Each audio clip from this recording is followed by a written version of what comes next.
I'd like you, if possible, Karen, to tell me your surname, because I've tried to pronounce it. Yes, Strengiel Nicolao. Strengiel Nicolao. Yes. Where does this surname come from?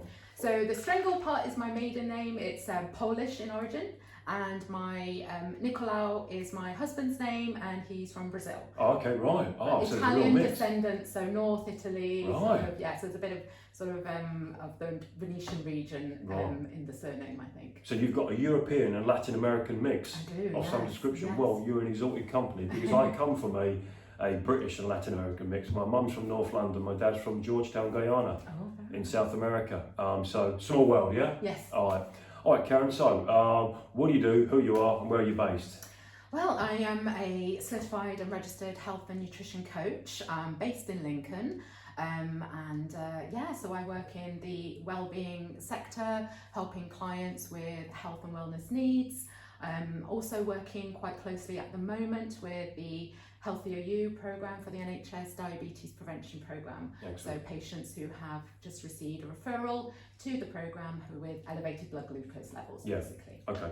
All right, you're based in Lincoln. I am. All right, for those of you who aren't from Lincoln, it's a small city in the county of Lincolnshire, but you're based in a part of Lincoln. Where is that? Bracebridge Heath. Bracebridge Heath. I happen to know Bracebridge Heath because I live literally 5-minute drive from it. So Lincoln's a small city. It is. Everyone seems to know everyone in Lincoln, you know.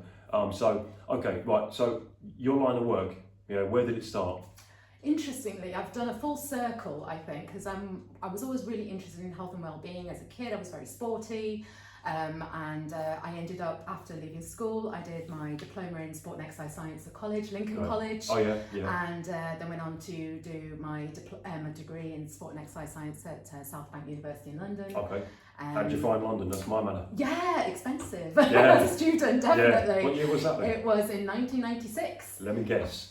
I bet the rent was the best part of £1,000 a month in 1996. Well, I had to work as well. I had Yeah. the halls of residence for the first year, which was okay. good. Yeah. And I got the government grant as well before Right. I was cut. Yeah. So I was quite lucky and fortunate for that. But yeah, I had to work at the same time as studying just Yeah. to pay What the did you do? ways.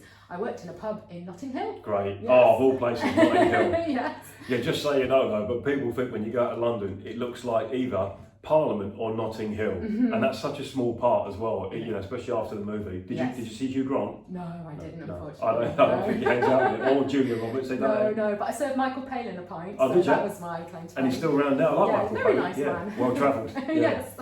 All right, so you studied in London. Okay, studied in Lincoln as well. And when did you major? When did you qualify? So I graduated in '99 Yeah. and then decided to move to Brazil Okay. and stay there for 5 years. What part? In the very south, in Rio Grande do Sul, in the capital city, Porto Alegre. Right. That's where my husband's from. Gotcha. And so, we were there for 5 years, came back early 2000, Yeah. and then fell into a career of health and safety for about Excellent. 15 years, Okay. back in London. Yeah. Yeah. Yeah. When you say health and safety, do you mean like corporate or individual, like for the body or for companies? For companies, Yeah. yeah. So I worked in various organisations, started off in health and safety and environmental management, then sort of moved more into the health and safety, and then ended up working a little bit more in health and well-being with employees Yeah. and mental health in Yeah. particular, because I've seen in the last 4 years an increase in stress and burnout Yeah. in the employees who we're working with, and the definite need for the company to sort of support those employees as well. So I Yeah. got more involved in Yeah. that side of thing, which I think I found more interesting as well than the risk assessment and the safety Sure. sort of Yeah. side of it. Yeah. Both big businesses though, both big services. And ever expanding. I've worked with people that work in risk assessment and health and safety in commercial premises, from a building this size to a building the size of like an engineering factory. And there's a lot goes into it, a lot more than I because the gentleman who I know works into it. It is a full-time, career. It's not Yeah. just turning up to a door. Okay, so and you've gone into health and well-being for people in the workplace or in education or So I worked in various industries in more organisations, worked with an architecture and design practice in London, so working with the employees there, and then went to work for a little bit with University College London, so Right. working with both the staff and the students as well. So Yeah. got really good exposure to sort of the younger students and Yeah. the challenges they were facing as well with mental health and increasing anxiety and Sure. and stress Yeah. as well in that. When you mentioned that in the last 4 years, I've used that kind of I've used that term myself on many of the things. there seems to be this thing about the last 4 to 5 years, because post-COVID, everything's pre-COVID or post-COVID. What have you seen? What has there been an increase? That's got empirical evidence to show us that there's been an increase on poor levels of mental and physiological health in the last 4 years. I think we can see that with the amount of people that are being diagnosed with depression and anxiety. I mean, we know more about it now, which is a good thing. But on the other hand, there's a sort of, what are the root causes of all of this? And it comes from many different areas. And an area I'm particularly interested as a health and wellness coach is the link between our nutrition and our mental health. So it's something I dived into a little bit when I started studying, recertified to be a health coach 4 years ago after COVID. And what I was finding was really interesting, and a study that was done probably about 2017, 2018 in Australia really started this off, is the SMILES trial. What's that? Which was, it was a study that took a group of participants and split them into 2 groups. They were all with lowered emotional states, so they were diagnosed with depression. Right. And juniors or adults? Adults, but a range of different backgrounds and demographics as well. And they were split into 2 groups, and one group received social support, which was through a phone call each week, because we know how important social connection is for mental health. And the other group was given nutritional support with a dietitian, and they were given a diet of a sort of modified Mediterranean style diet. And what was interesting, it was a 12-week study, so quite a short one. And with the group of the people who were given sort of food as medicine, let's say, they found that a third of that group were in complete remission after 12 months of their depressive symptoms. 12 months or 12 weeks? 12 weeks, sorry. 12 weeks. There were a third of those participants in that group. And what was interesting is the more changes the participants made to improve their diet, the bigger the change they found. And they actually start seeing the benefits in a very short space of time. So I was really interested in this, and especially coming from a background of sports science, I'm very interested in the science behind, because there's a lot of misinformation out there nowadays. So I like to see its evidence research, and what happened with this study, it sort of opened up a lot more investment into other studies to look at really that connection in nutritional psychology of what we're eating, the vitamins, the minerals, and the things that our bodies really need. And the lack of this, unfortunately, that we have in today's civilization society with convenience foods and lots of ultra-processed foods, and some foods that we think are actually quite good for us, but actually aren't. So I think there's a big thing about the food that we're eating and the food industry that we have at the moment, which is affecting our mental health as well. I would agree. There's this is not a new thing. You meant, I think you phrased it, food as medicine. There's more and more evidence out there now, especially with the advent of the internet. It's here. We can't uninvent it. It's here, and with the internet, we've got access to information.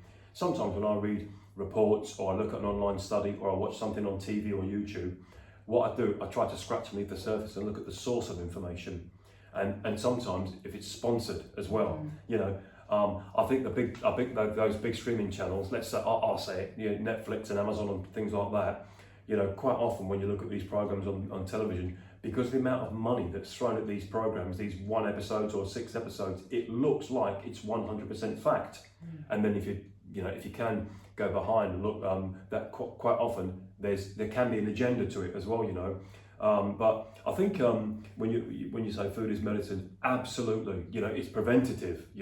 Yes, at some point, I'm on antihistamines at the moment. I get quite bad hay fever, so there's only so much local honey I can eat. I could not take an antihistamine, but I found it just helps. If someone's going to take a non-steroid anti-inflammatory like a ibuprofen or paracetamol, and it helps them get through the day, through work, running families, travel, sports. And it has not got, and that in conjunction with good nutrition, good levels of sleep. Okay, so give me an idea, an example of a client or patient that you do. Are yours classed as patients or clients? Or neither? Both, I suppose. It depends on the hat I'm wearing at the time. So working with the NHS diabetes prevention programme, you're Yeah. working with the GP patients. Yeah. So they have that medical referral through from their GP practice. So they are patients under the NHS programme. On the private side, I've worked with clients, individual clients, or organisations as well as my clients. So sometimes I will go in, quite often do talks in organisations. If a company is having a wellness initiative or a wellness week, they might bring me in to do something bespoke with their company workshops, that sort of thing. Gotcha. So I've done talks on food and mood. That's quite a popular one because I think it opens up a lot of eyes, and sometimes there's a lot of resistance, thinking, well, it's too difficult. Healthy food's too expensive. So we break that down and we really look at that and say, actually, it can be very easy done on a budget. Yeah, it can be expensive as well, though. It can be. You go to farmers' shops and it's all organic. You know, perhaps a single mother or single father with 3 kids might not be able to afford to go and buy, you know, top quality food, organic. If they were to give up everything else, you know, kids stop having iPhones and iPads and only have one pair of shoes. I understand that, but I do agree that ordinarily that good nutrition needn't be expensive, but it can be as well. It can be, but there are other ways of looking at what is good nutrition. So I'm a big fan of tinned beans and lentils. Yeah. They don't cost very much at all, but they are last a super year. full of, absolutely. Have them in your cupboards. Frozen fruits and vegetables as well, easily, much more affordable, last a longer time, and often sometimes can be more in nutrition because they're frozen at the point of picking, so they can have more nutritional content. Absolutely, you put cold berries in your smoothie, especially now in the hot weather. A cold smoothie is quite nice, or throw in some peas in your pasta while it's cooking. You know, something like that. Okay, so how does the patient? Has the patient already been diagnosed with type 2 diabetes? So they're in that range of before becoming type 2 diabetes. Okay. So it's that sort of the blood sugar levels there's a range between 42 millimoles to 47.9, let's say, where, you know, under 42 is the normal range. So you want really them to bring it down. And what the program does, it looks at lifestyle interventions. So looking at really the pillars of health, nutrition, movement, mindset, because it's a behavioural change program, which is really important, alcohol and sleep. So it's not just focused on food, it's not really a diet restriction, it's really about healthy habits, but because it's a 9-month program, it's a really good period of time that for is those long enough to make behavioural changes to stick, rather than being a very short term, which we do like short and quick, don't we? As humans, we do. We're people. Quick and easy. Now. Can we just do it instantly? But a little slow and steady wins the race. I think is always shown to be much more likely to be able to be successful. When you mentioned 9 month, Karen, if I take on as a trainer a new client, and we're talking about on this particular subject weight management, and 9 times out of 10 it's weight loss. Okay, if it's weight loss and a degree of fat loss as well, body fat, excess adipose tissue, excess body fat. If we get a new client who comes to us, we say we need approximately 12 weeks to see the changes, not to fix anything and to turn John or Carol into another person, but 12 weeks of 80% adherence to a nutrition, sleep, very hard to do, and exercise, and the changes, the habits. That gives us as trainers and the client alike, with equal parity, it gives us enough time to see what works and what doesn't work. But what it turns out, when you mention 9 months, that resonates with me, because after that 12-week period, a client will think, okay, I've lost, I don't know, let's say 1.5 stone, I don't know, what is that, 21 pounds. But the client wanted to lose 28 to 35 pounds, they wanted to lose 2 to 2.5 stone. We'll say, okay, you've lost that weight that was going to come off you quite quickly, but it's not a race. You know, we don't just train people because they want to look good because their friend's getting married on the 1st of September, which is a thing now. I've heard this phrase called shredding for the wedding. Oh goodness. I've not heard that. I can imagine that we have now. Or the other one, no carbs before marbs. Where women go on holiday to Marbella, and because they're going to holiday to Marbella for 5 days, they lose weight for that. And that's the short-term thing. And if someone's pre-diabetic or type 2 diabetes, right, you're not looking to reverse diabetes because you're going on holiday or your friend's getting married. Surely it's for John or Dave or Karen or Lisa's future. Right. They get part with you, they get to the 9-month stage, Yeah, if it's one of your patients that is now gone from pre-diabetic, in that 9 month there under your guidance and supervision, okay, is there a period where they actually then can go into, even under your care, into full-blown type 2 diabetes? I think what the programme has shown is that the people that do complete the full 9 month programme often can lose up to 10% of their body weight. Okay. And it's not always about weight loss for a lot of the patients, although that's a big factor for many of their sort of diagnosis of pre-diabetes. Yeah. But you can have a range of patients with family history, or maybe more disposed to for other reasons. But yes, I think it's still a sort of young enough programme that it's still giving evidence of the results, but I find that what's coming out is really positive. And there is an in-person option, but there's also digital options. So for people who are unable to get to group sessions, there's an option for them to do it on a digital app. Yeah. Which is who supplies the app? The NHS? So there's lots of different. No, it's a Second Nature is the company that partners with the programme that I'm working with. Yeah. But there are other ones out there, and it just means that they have a little bit more accessibility with time. Because people are all time poor, aren't we? Yeah, sure we are. Other responsibilities. So getting to a venue and getting to a group. Yeah. For 13 sessions can be a bit difficult for some people. Yeah. Or others who just really enjoy using tech. Yeah. Okay. And are just more prefer to do it by themselves. It's much more self-led, but equally getting good feedback as a result as well. What do you prefer? Do you prefer, if you could only for the rest of your profession and career do one or the other? Yeah. In person or online? I'm definitely an in-person person. Same. Because I like people, Yeah. and I just feel like you can learn a lot from other people as well. And just that group. Whenever I've done a course, whether it be through health and safety first aid course or something, I've always found at the end of it, we're all really good friends. Yes, and, really connect with people on training courses, and I really enjoy that. Yeah. And it could be the most random people, because they might come from a completely... Absolutely. You know, I do my first aid refresher every 36 months, every 3 years. And you go there and you think there's this kind of straight usual suspects line up and looking people. But when you're on the floor doing the CPR, everyone's the same height. Yeah. You know what I mean? Yes, I do understand though, and I appreciate that when I actually studied body language under a professional, and it's interesting that when I studied under this professional on more than one occasion, some of the things I learnt on his workshop and his courses were almost exactly how he taught us. And what I've learnt is, in person, we can gauge from the client or the patient in our line of work, because sometimes people can type what they want and they can nod online until you go blue in the face. And I do understand that someone can't get to you because of demographics, geographics, time, the most important thing you mentioned. And there's only so much we can say to them, Kat. Well, right, you need to make time, but some people actually can't. I do understand that. They'd have to give up a lot. What do you think? What's the tell sign for you? Is there a tell sign for you that John or Carol walks through your, whoever they are, John or Carol, walks through your door, they come to see you in person? Have you got an experienced eye to give you an idea if that particular patient is going to do well and the next one who comes through the door isn't? I think I am quite tapped into us, having studied behavioural change and people, always been very much a people watcher, and since a young age, I enjoy and picking up on very subtleties of people as well. So I think I'm quite good at being able to read people, which is really a big part of my job, but also trying to meet them where they are, and that's really important. So do you mean physically, or is that no? I mean where they are in their stage on the journey. So somebody might not be quite ready for health coaching, and that's fine, but they might be in 3 months.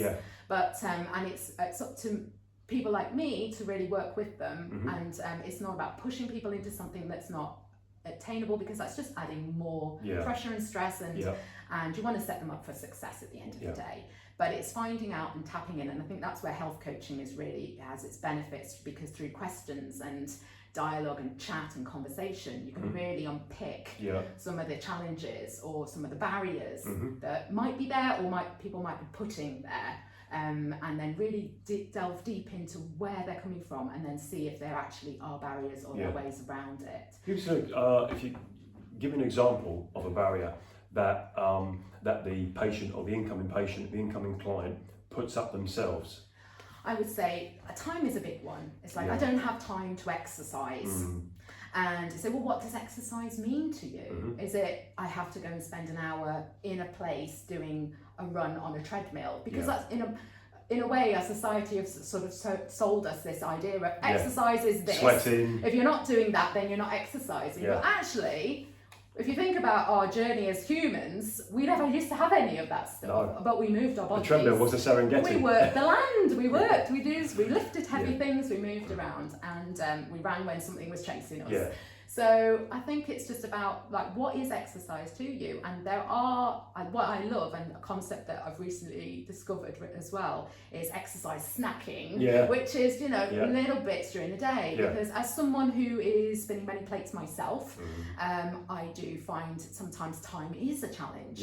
But if I can do 5 minutes here, 5 minutes there, of something, and just tuning into what I need in that moment, then that's going to build up over time. I'm going to get the benefits for a longer time, rather than just go something's better once a week on a Saturday, because that's the only time I have, and then for the rest of the week not really doing much. Because again, another thing is our lifestyles are more sedentary nowadays, with work. So we're working more with computers, with our minds rather than our bodies. So we do need to like push ourselves a little bit to try and move them more. You sort of the first thing you kind of almost not by default, but you went to time first, and I've learned in my line of work that that time is precious, because it's precious to us, isn't it? You run a family, you juggle a family, business, and other things. I've met you on 2 occasions before. It doesn't take a scientist to figure out that a woman, you're a woman, a wife, a mother, you're a friend to lots of people, you're a professional to lots of people as well, and that's a lot of time taken out of you. So I'm guessing you've not mastered, but you're still learning, as I am, how to manage your own time and energy output. I'm 54 now. I've been fitness training since I was 11, and it's taken its toll on my body as well. Yes, it's given me a lot of benefits to be in the shape I am at 54, but the knocks and the bangs and the aches and the pains now generally take that little bit longer to repair, and that's age. That's not lack of understanding how the body works. So we have to manage our time and our energy. So when we're working with someone, we can actually give them the best of our abilities, or at the very least be good, if not perfect. I think it's hard to become perfect as a therapist, as a trainer, as a counsellor, as a profession, to achieve perfection. But I think that's what's possible, is become good, and we can consistently be good with our patients and clients. Okay, so other than time, now just let me know this. Is there any transaction involved? Because for someone to come for a sports massage or personal training, it costs X amount of money. When they come to your service, is it paid for? Is it funded by the NHS or? That programme is, yes. Okay. So they get the free programme through their NHS referral for that one, yes.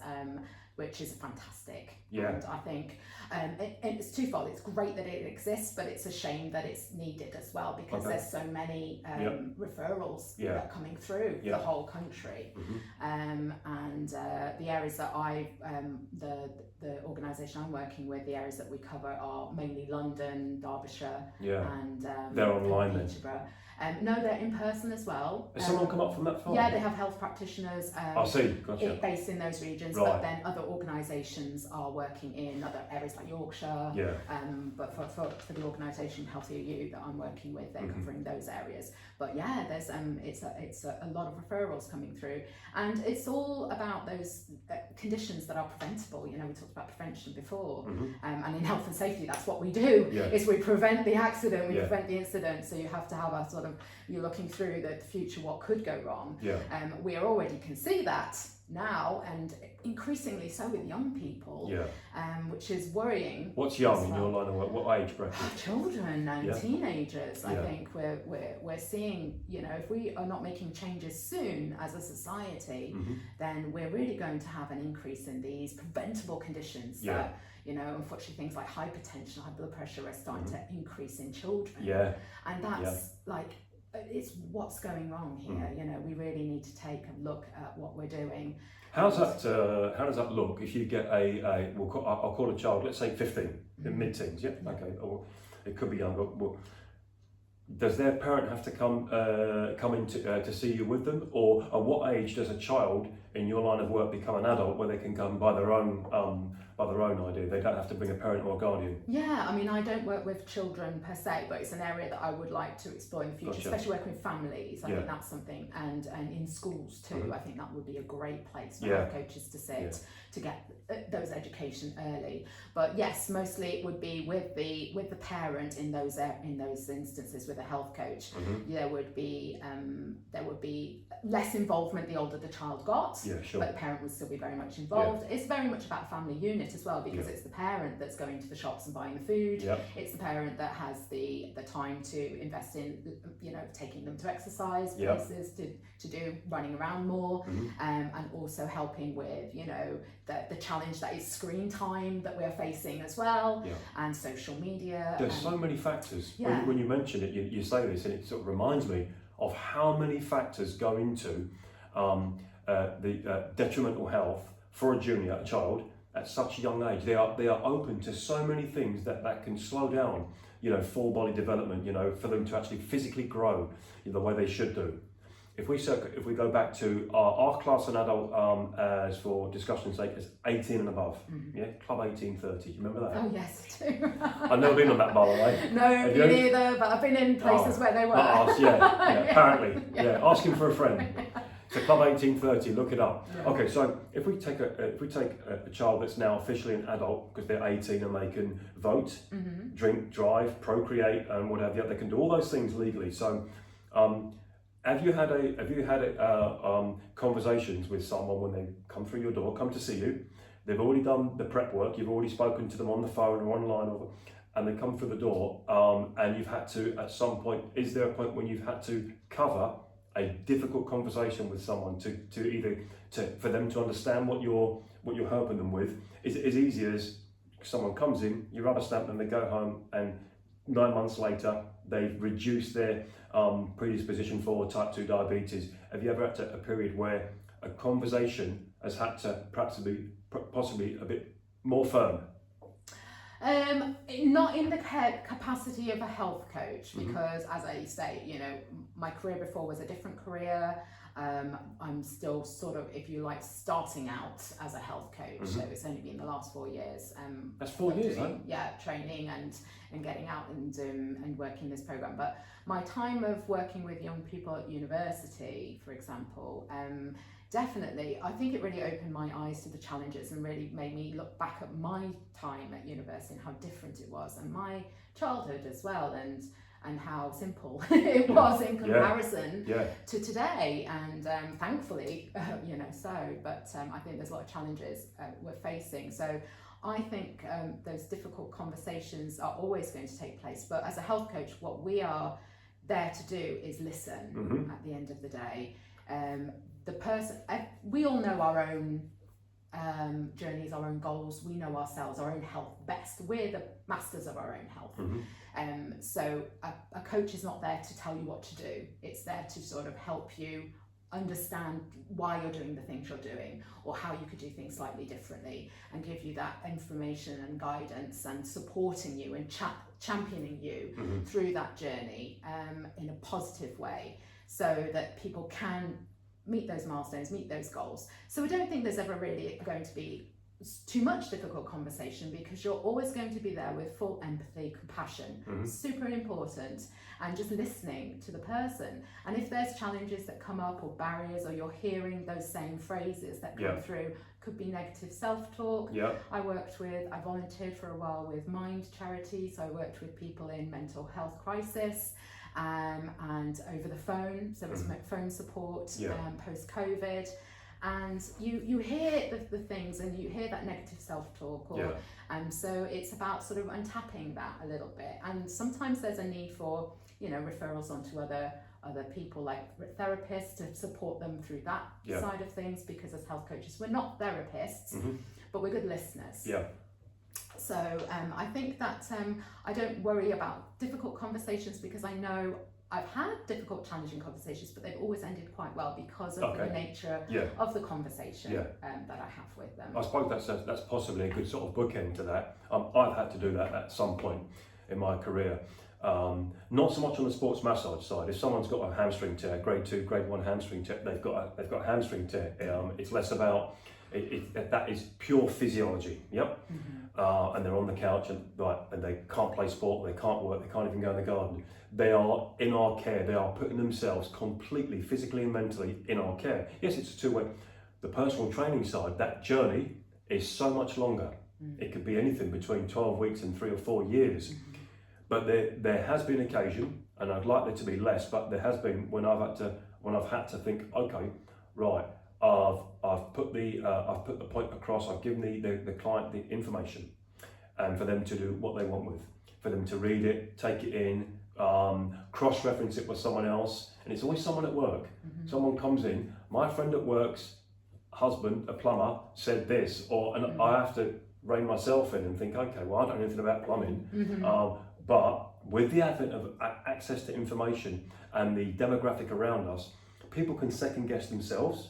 They can second guess a trainer, therapist, counsellor, coach, and so at some point, I use math. Yeah, it takes away the ambiguity. Okay, right, David. 2 and 2 makes 4. You know, if you want to lose 10 pounds and that's what you've set at, and you've got 6 pounds, you've reduced your body weight by 6 pounds.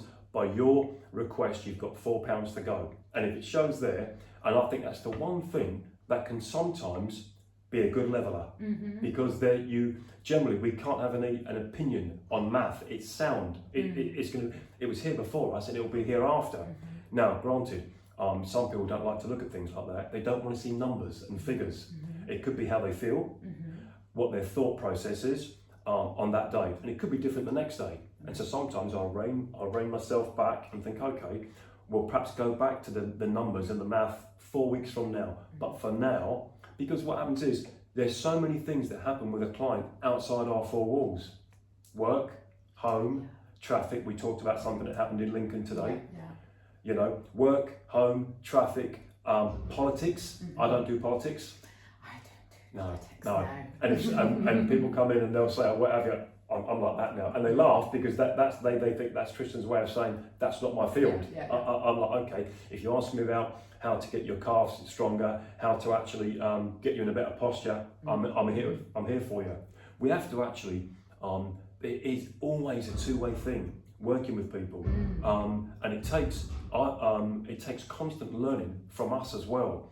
I know, I'm 99% certain I'll never master it, like golf. Oh no, yeah. I'll never master it. There's always more to learn. There is, but having said that, on the same way, Karen, there is a point as well when we are the authority in our field, because why else would that gentleman or that lady come and see you? You know, when I had a chipped tooth 4 years ago, I went to the dental surgeon, and he stood there with all those sharp objects. I'd never met him. I put my trust in this dental surgeon, expensive as well, but it's a lot more expensive to not have the work done. And I thought, okay, well, he's the guy that stood here in the outfit, he's got the sharp things, and he's got the surgery, and he's going to start picking and drilling. I'm putting myself in his care, and it's incumbent upon the dental surgeon to show me on the x-rays, right, Tristan, that's where the chip in your tooth was.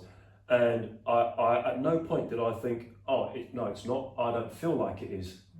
It's different though, when something's clearly evident. If someone falls over and knocks a front tooth out, right, you've knocked your front tooth out, we're going to fix it, repair it, and put one in. And the patient doesn't have an opinion to the dental surgeon, whether they did or they didn't. What you have, you go to the doctor, hopefully once every 3 years. I go twice a year, I have my blood test done twice a year. I'm putting myself in the care of the woman, the lady that's in the doctors or the doctor himself, because they're there in uniform, in the practice, with their computer and their equipment as well. And I'll go back to them 3 or 4 days later and they say, right, Tristan, this is your PSA levels, your blood test levels, your lipids, your testosterone levels. I've put myself in their care and they've taken blood samples. But generally though, I don't go back and say, well, I don't feel like I am. I don't feel like that my blood lipids have changed. Well, the evidence is there. What's the difference between that and what you do? I think for me, it's about, rather than, I like to think of not really the targets, more like the strategies. Okay. So it's putting in place the strategies. So when things do come up, like traffic, work, all the other stuff, we're already prepared for those things to happen because we've thought about them in advance. So we've thought about, if that happens, then I will do something else, or I have something else to do. So it might be I had planned to do whatever exercise they wanted to do, whether it be a walk or a run or do some yoga at home, and then something went wrong and I couldn't do it. Yeah. Well, instead of feeling, oh well, that's rubbish, I failed, and they fall out of that practice, it's like, if that did come up, then I've got something else I can do in the meantime, so it's not complete loss. So it's all about that sort of framing it in the strategy of setting yourself up for success and creating habits. And because we are human, we like easy, we like automatic. It's like brushing your teeth. We do it twice a day. Yeah. No one has to tell us as adults to do it. Are you manual or I electric? am unfortunately manual. I can't get on with the electric, but my dentist's always shouting at me about it. Same. Do. I've been told I've gone back to my electric. Yeah. Yeah, I know. Right. I just didn't get on with them. But anyway. Okay. So doing your teeth. Yeah. No one loves doing their teeth. Yeah. I haven't met anyone who says, I can't wait to brush my teeth. Yeah. But we do it twice a day. Why is it? Because it's become automatic, it's ingrained in us at a young age to do it. It's a habit. Yeah. So if we think about that, we can do that with other stuff, surely. So I really like the idea of us building in those small, simple habits that we want. They've got to be attractive for us. We've got to want to do them. Because if something we think we should be doing, because everyone else is doing, well, I'm likely going to do it because it's not really that important or connected to us. So one of the things I'm working with people talking about setting goals or trying to increase their healthy habits is, why is it important to you? Why is it important right now to you? And if they can find the reason why, they're more likely to be able to succeed with it. What's a real good kickstart? What's a habit that a patient will kind of jump into quickly? If it's nutrition, sleep, work, you said health snacks, movement snacks, exercise snacks. What's something that you've seen that a patient, man or woman, boy or girl, will uptake quickly? And what's one that's always put on the back burner? That's a good question. I think getting interested in what you're eating and looking at the ingredients, because once I start talking about that, everyone piques interest and they say, oh yeah, okay, I'm gonna have a look at the labels. Do we ever really read the labels? well, I do, because I'm a bit nerdy about that now. Okay. Yeah. You don't collect them, do you? No, I don't. But I do get interested in supermarkets. If I go physically to a supermarket, I will spend a long time there looking at things and comparing, because it's very educational actually to really understand what's in the labels of things that you would think are generally quite good for you. So once I start saying, right, think of the things you're eating quite regularly. Could be toast every morning for breakfast. Have a look at the bread you're buying. Has it got sugar in it? Has it got sweeteners added to it? Why has it got sugar and sweeteners added to it? Well, it's obviously to make you want to eat more of it. But that aside, are there other options out there that don't have that in there, and just compare? That's an education though. It is all about education. I'm a real firm believer, because you inform, once you create that information, you don't go back. You are on a journey now to get really interested, and then you start making better choices as a result, because if you know what lots of sweeteners and sugars are going to be doing to not only your gut health, your general health, but also your emotional and brain health as well, then you are going to nobody wants to make poor choices for their health. We all want to make good choices, we all want to feel good, but sometimes it's just difficult to know where to start. And so I think the clients I enjoy working with mostly are people that just don't know where to start. Right, a clean slate. Really need to get on that journey. They're ready, but they just don't know where to start. So again, it's about those simple, bringing it back to simple. It's got to be realistic. And fit into their lifestyle with their families as well. Exactly, it's got to be realistic. So people that, I want to run 5 kilometres, I want to do a 5k run in a month. I'm thinking, where did that 5k, where's 5, it's always 5 or 10k. And the 10,000 steps. It can't be 1, it's got to be 5. But that's come from somewhere else, doesn't it? Marketing. Marketing. So it's about like, okay, what really do you want to do, and what's really realistic for you to do, because you want to succeed in this. So, one thing I think I've noticed as well with the talks I've given in organisations, a real light bulb moment that goes off in a lot of people's heads is when I say, if it isn't working, pivot. You don't have to carry on until you stop. Quitting isn't the option. But you can change direction. Something else. So if that goal is not working out, or you're finding it really frustrating, then it's not the right one. It wasn't realistic, or it wasn't achievable. So scale it back. There's always an option to pivot, but you don't stop. You just change. And I think that resonates with people, because it's like, oh, I didn't think there is an option. I could just change the goal. Once you've written it down, I thought I had to stick to that. You know, it's that weight loss, it's that whatever. You know, but it's not. That leads. We're humans. That can. I've done that myself actually. That can lead to a injury. People becoming despondent, emotional. You know, breakdown, mental, physical, emotional, musculoskeletal breakdown. Of I've set a goal, and come hell or high water, I'm going to achieve that goal. And I understand when a tech guru from America is on stage who's become a billionaire. Oh, I set my goal and I've done it. Okay, but that's not sustainable. It's not. It's very hard to achieve, and certainly not. It's very hard to sustain. Okay, so you gave me the opener of something that a client or a patient can start to get their head around quickly is nutrition.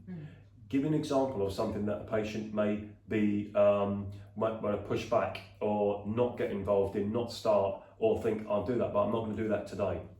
In my line of work, the hardest it's alcohol. Clients who want to get healthier, stronger, fitter, more mobile, flexible, want to sleep better, but alcohol absolutely does its job well, because I've known people that will not stop drinking alcohol, not even forget 12 weeks, 12 days sometimes, you know, where they say, oh, Arnie, how many did you have last week, Darren? I had one. You drank one glass of wine last Friday, and in the consultation catch up, oh no, you know what, I had one on Thursday as well. Oh, you know, I had two on Sunday. So they don't need to keep a food diary, but if they can reflect and discuss it with me at least once every few weeks. And I'll always say to them, look, you don't have to completely give up unless it was so bad you're going to end up on a slab. Alcohol, I've found, even with people that have got academic intelligence, financial success, family success, a degree of emotional intelligence and understanding, alcohol does its job so well, they still can't stop drinking, which, as we know, is an appetite suppressant, hence the term beer belly. Right, that's in my line of work. So that's one, and that's someone who's paying me for my guidance and information. Over to you. Yeah, I guess, alcohol is a big one. I think it's that relationship with things, and it's why that was needed in the first place. Again, coaching tends to come back to what is that doing for you, or when does that arise? It might be alcohol, it might be sugar cravings, it might be snacking late at night, or it might be an association with eating in front of the telly, because the two things go together because you've created that habit. So it's all about it's about reaching for a cigarette, you know, or anything. So it's about what's going on there, and once you can help a person understand the triggers for that, or what those connections that they may never really looked at before. So how many times do we sit down and really look at our lives and analyse it? We don't. But maybe we should be like picking a little bit into that and seeing when I'm stressed, I do this. Okay, where's the stress coming from? What do I do? What triggers you to do these behaviours? And then is there something you can do to maybe, ideally eliminate that trigger in the first place, but that's not always optional. But how can we reduce it or minimise it? And what would be an example? Okay, I come to you and I say, Karen, my name's Steve. I'm 23. And I've got I tick all the boxes. Okay, I am almost certainly going to become type 2 diabetic by all the markers that you've been given, the information. And I sleep 5.5 hours a night. I've got a stressful job. I work in an office in a sales environment, and we've got targets like a lot of people do. And so Steve works in an environment. He works Monday to Friday. He's stressed out at night. I spend all the time Netflix and chill, going on my laptop, doom scrolling on Facebook or whatever it is. And Steve, 27, 29, he's drinking 3 times a week. He's drinking Friday, Saturday, Sunday. Sunday is less because he knows he's got to go into the office on a Monday morning. But Sunday it's only 2 pints. Friday it's 2 pints. Saturday it's as much as he wants because he can sleep Sunday. That guy who comes through your door, how do you start the journey or the conversation with that particular gentleman? And guess what? He's married and he's about to have a child as well. His missus is 5 months pregnant. Example, where does that start? Well, I guess it starts with that conversation of what are the areas that you want to change? So you're tapping into the motivations there for the person. So if it's they're recognizing already that maybe I just want to drink less at the weekend, or maybe it's I would like my job to be less stressful, or I really want to increase the amount of hours I'm sleeping. Yeah. So it may be one of those three things, or all three. Yeah. So you go through a series of questions and just chat and conversation, but picking out the real motivations, because they're really going to be important for that successful journey. Yeah. Because you can always tap back into those later on. Mm-hmm. So remember when you were imagining what success looked like. Yeah. So it might be, okay, let's bounce forward into the future. What is success looking like to you? Oh, Friday, I wake up Saturday feeling refreshed because I've had a good night's sleep and I didn't have a drink. Yeah. You know, and it's like, okay, can you really think about that feeling? You know, and then sometimes we can use visualization techniques to really envisage that feeling, because that again can be a good motivator. Yeah. Something as well that sports people do quite a lot, and something I learned at university in sports science with sports psychology, which I found fascinating. Visualization can be super powerful. Okay, yeah. Because it's very motivating. So you envisage yourself winning that race, winning the team sport, whatever it might be. And you sort of embed that in your mind, and that's your kind of motivation when things get a bit rocky, or you've maybe diverting a little bit from the journey, which you know, and that expect that to happen as well. I think that's important. Expect there to be bumps in the road. Yeah.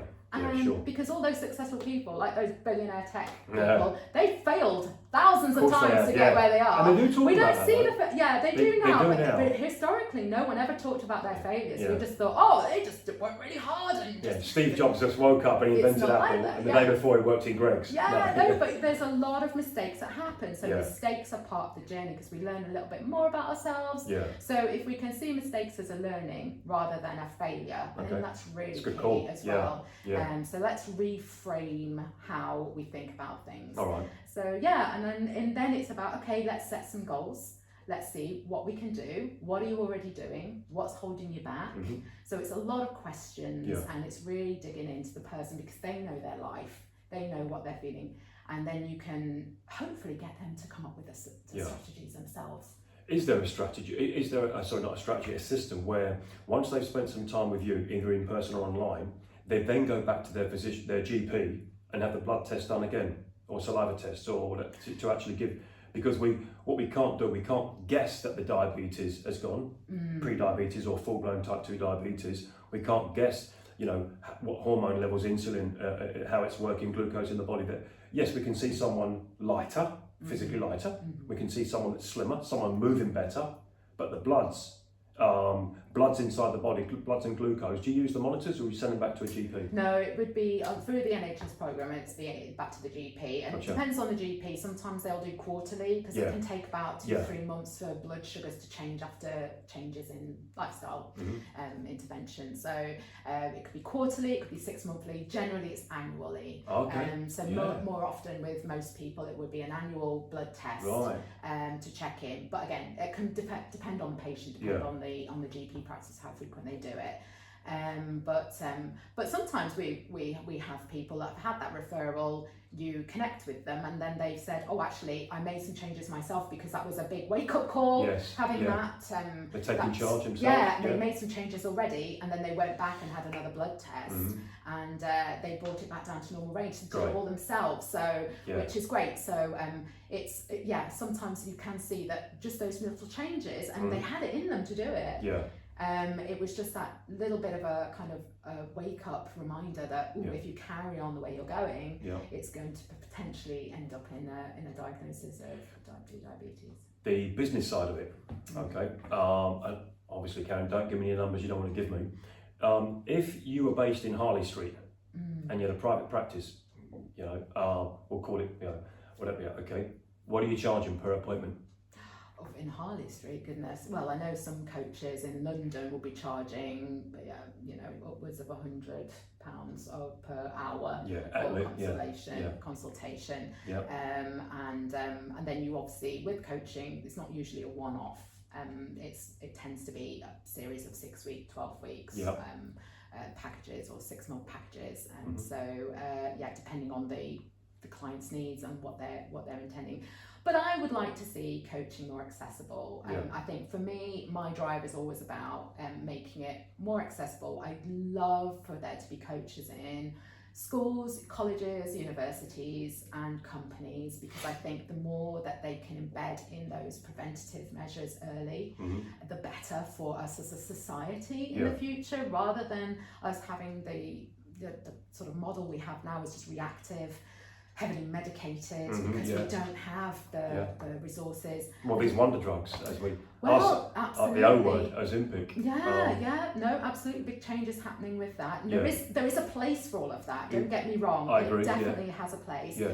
But also, you know, we need to look at the behavioural change, because medications do certain things, but there'll be an end to a medication sometime. Well, you'd hope that it wouldn't be a lifelong thing, and then what happens after that stops. Then if you don't have the behavioural change in place, chances are it's defaulting back to original behaviours, which will then be on a cycle, so which ultimately is not going to be healthy in the long run for the individual, but also for the NHS, which also is struggling too. So I think what we really need is more accessible health coaching, having health coaches embedded in GP surgeries, working alongside social prescribers. I think at the NHS, they do it differently in all different counties, so there's different ways of that being set up. Having them in early education, primary schools, secondary schools, colleges, universities, really educating people about how the body works, how your brain works, what helps and hinders it, so that people can go out and make those choices, but have the education to do so. Great piece of advice I was given when I was at university is look after your back.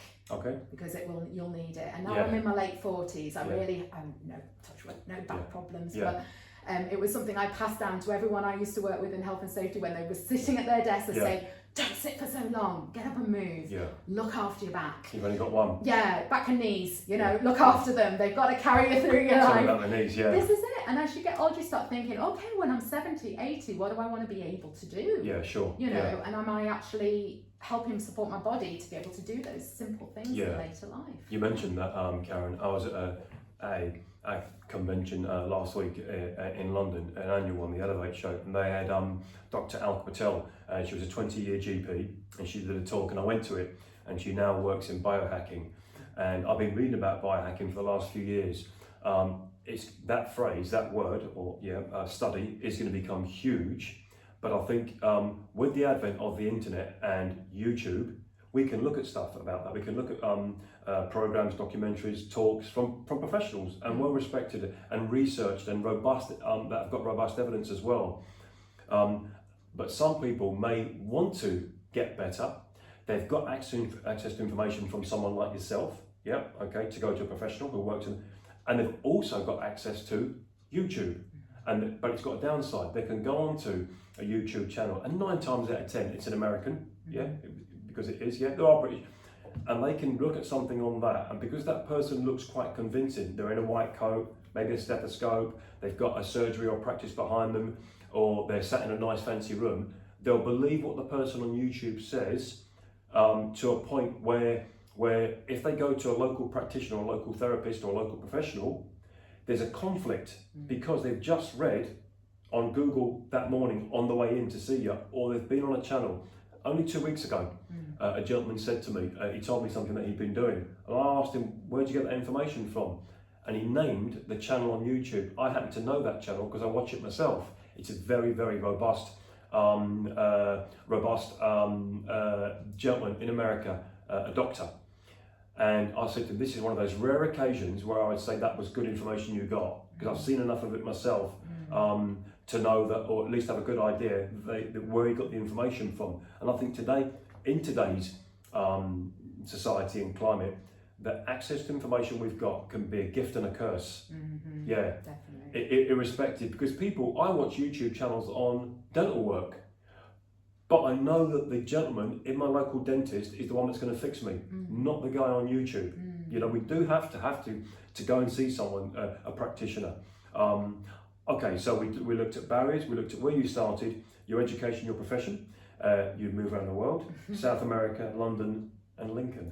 Hang on, South America, London Lincoln. Love Lincoln. Yeah. I've been here 15 years now. I like it. Yeah. It's a great city. It is great. It's a gem. Yeah. Where do you see yourself 10 years from now geographically? Oh, here. Yeah. Yeah, no, definitely here. I still love visiting other places and have, I mean, obviously my husband's family in the south of Brazil, which we go and visit. So I do get to go back quite often and practice my Portuguese as well. Okay. But yeah, no, we see ourselves here. Maybe old age, retiring in Brazil might be on the cards. In the warm weather. Yes, we'll see how we go. Yeah, but there's parts of Brazil that are cold though. Oh yeah, well, where my husband's from, it didn't have snow in the winter. Okay, They kind of harsh winters there, but they're short. Yeah. But yeah, with climate change, obviously, there's a lot of changes with the temperatures in winter and summer there too. What's okay, so 2 more points I'd like to go through. First off, this is the human side. What we've had up to now has clearly been human. Let's go just down to yourself now, Karen, away from profession. All right, I actually gave you a bit of a heads up here. Okay, this is the part that I like to do with guests on the podcast, because it's something that I personally get something out of, you know, away from the work, and that means physiology and work. What's your go-to movie? You know, when I thought about this, I was like, oh, there's so many good ones. Yeah. But I have to say Goonies. The Goonies. The Goonies is just one of those movies that I could watch so many times. Shows my age as well. Yeah, the fact that I mentioned earlier on Club 1830 and you've come back with the Goonies, it shows that, okay, so perhaps we're creaking a bit now. Yeah, maybe. Fun fact, they're remaking it. No, but yes, you they can't. Are. No, I don't think I could watch a remake. Yeah, you can't be. That's just pure gold. It is gold. And when you watch it on TV now, it's the fact that there's not tech in it as well, apart from the kid that had all the gadgets. Gadget boy. That guy. He's back in Hollywood now. He's doing well. Yeah, back in Hollywood. No, he's great. And of course, you remember the bloke who played the older brother? It's Josh Brolin. He's now a world-class actor of the highest caliber. Great. Yeah. And he played the older brother with a headband. I know, the sweatband. Like just some jock. Yes. And look, 35, 40 years later, he's a high-level actor. One of my favourites, Josh Brolin. That's great, yeah. Okay, so your go-to movie is Goonies. All right. What's your go-to artist or album or pop star? Yeah, this is so hard because I like so many different types of music. But if I had to pinpoint something I grew up on and listened to over and over again, it's got to be Prince. Prince. Yeah. His royal purpleness. Yes, Yeah. definitely. You ever see him live? No, unfortunately not. Okay. No, I never did. had an opportunity to. But I had all of his albums, cassettes. And tell me you've still got them. Probably somewhere in my mum and dad's loft. So, Go it around. be. Yeah, it could be. But yeah, no, I think he's definitely got to be my go-to. Prince, favourite. A good friend of mine who's based in Lincoln, he's the authority on Prince in Lincoln. You should meet him. Oh yes. He's seen him 1,000 times. Gosh. He's got rare Prince record. I've seen them. Oh wow. I've been round to his house, and Richard's what he doesn't know about Prince didn't happen. Yeah. Although I think Prince probably did quite a few things in his career that we're probably not privy to, So probably. what a career, right? Yeah. Crikey. I know. And an incredible musician. So talented. Because there's the conversation, Karen. Who's Prince or Michael Jackson? And I think Michael Jackson is easier to like because of all the albums, the Boy Wonder to the stadium filler. Prince is he's the enigma musician as well as pop star. Yeah. And actually, funny thing you say that, because only 2 weeks ago I showed my girlfriend the video of Prince and Sheena Easton. You Got the Look. Oh yes. Because Sheena Easton did the 9 to 5, the James Bond thing for you, right? Yeah. And then she hooked up with Prince. Yeah. Michael Jackson, I would say, is for if you want to dance. A good call. He's the go-to. Yeah, because I mean Prince is great, but you don't tend to dance too much. People made babies to Prince. Yeah, they did. Yeah, and Barry White. And Barry White. But Michael Jackson is your go-to. Yes. But I mean Thriller. Yeah. If you ask me what my favourite song is, I think I'd have to say Thriller. So your favourite artist is Prince? Prince, but my favourite song would go to the album Thriller. or the song Thriller? Just the song Thriller. Right. Whenever that comes on, I just have to break out. Yeah, it's of its time though. The Thriller album. I'm a music nerd, and for me, my favourite Michael Jackson album was actually Off the Wall. Billie Jean, Beat It, She's Out of My Life. Girlfriend. I mean, I think that's Michael Jackson at his most soulful. Yeah. By the time he got to Thriller, he was a pop star. Yeah. And then by the time thereafter, he was a stadium filler and all that came with it. Yeah. Goonies, The Prince. Well, I think you probably already told me your favourite destination. My favourite destination is going to surprise you. It's actually, I would say, Scotland. Okay, not Brazil then. No, Okay. I mean, don't get me wrong, I love Brazil, Yeah. but there's something about Scotland that, I mean, I am half Scottish, but that's from the Highlands, so I do know it very well. Yeah. But there's just something about the scenery in Scotland, even when it's torrential rain in the middle of August, the colours of blues, greens and greys, it's just magical. Okay. And the beaches are just untouched for miles, and just nature. I'm always Like been an wildlife outdoor. feature. I've always been an outdoorsy person anyway. But yeah, you just go there and it's just like, because they don't get the weather, which is in a way a good thing, because otherwise it'd be full of tourists. On the beaches are like white sands, absolutely glorious. And Scotland, and relatively empty as well. Yeah, nothing for miles, so you could be in any time. Yeah. There's not a McDonald's in sight. Oh, right, There's okay. nothing. Yeah. So and Edinburgh is just stunning. Yeah, I think definitely Scotland is I went to Scotland 3 years ago. My first trip went to Glasgow. I went to someone's 60th birthday party there. And on the way, we had to change the train at Edinburgh. And everyone said to me, you should get off at Edinburgh and stay off and just go to Edinburgh for 3 or 4 or 5 days, like a bigger York or whatever. Yeah. But when I went to Glasgow, it just reminded me of Northampton or Doncaster. Maybe a bit more culture, a bit more culture, whatever. Yeah. But everyone said no. If you go to a city in Scotland, because I just by default Glasgow. No, they said Edinburgh. Yeah, no, it's, I mean, where the train pulls in, you've got the castle just leaning over the top, haven't you? And you've got grey stone and the mile, and even go under where you've got the ghost tours. Right. That's always really good to do, and a bit creepy. Okay. But yeah, no, Scotland is my favourite place, I would say. Final question, okay, about you. Now, if you weren't doing what you do, okay, you could press a button tomorrow, you wake up, what's your other career? Yeah, this one. I think it would be a split between two, which are quite similar, I would guess. It would either have been the military. Okay. Or in what? Army, Navy? Probably Army. Okay. Following family history. Yeah. Or the police. Okay. Yeah. So something of a authoritative militant service. Disciplined, I would say. Okay. Service to others, but definitely service to others and discipline and with a structure. I do like a structure personally. I like routine. And I think, I did a little bit of volunteering in my 20s, late 20s with Metropolitan Police, and where they used to practice arresting people. So I was one of those people that did you enjoy that? Been arrested. Yes, you weren't allowed to do whatever you wanted. Shout at them. The more the better, because they were practicing. They were in training. So that was a great experience, very fun. Really good fun. But yeah, I think if I always like that sliding doors moment. You think, what would have happened if that door had opened and I'd gone down that way? My life would have probably looked very different. You wouldn't be sat here now. No. I wouldn't be sat here with you now, because you'd have been a police officer based somewhere, or you'd have been in the military. Do you mean in administrative or on the battlefield? Probably, I would say in operations. Yeah, definitely in operations, logistics. I think that's where I'm kind of. I know where my skill set lies, and also working within health and safety. One of the roles I had to perform was incident response, which I found I did quite well in. And I did work with some of the counter-terrorism Metropolitan Police to train in creating incident responses for organisations as well. So we did some of their programmes, me and some colleagues, where we sort of got a deep dive into that. And so you see things a different way, because our studio where we were very close to a major transport hub, and it was after we had some attacks in London, so it was all very heated. And, you've seen a lot then. So that was quite a good experience, and I think that looking back, that was an area I think, well, I was at when you're in your zone, in flow, full flow. So I definitely think that probably would have been an interesting career path. But I'm sure I'm very happy with what I'm doing. I'm sure you are. Yeah, you appear to be anyhow. You seem like, I mean, we met on 2 training days in Lincoln.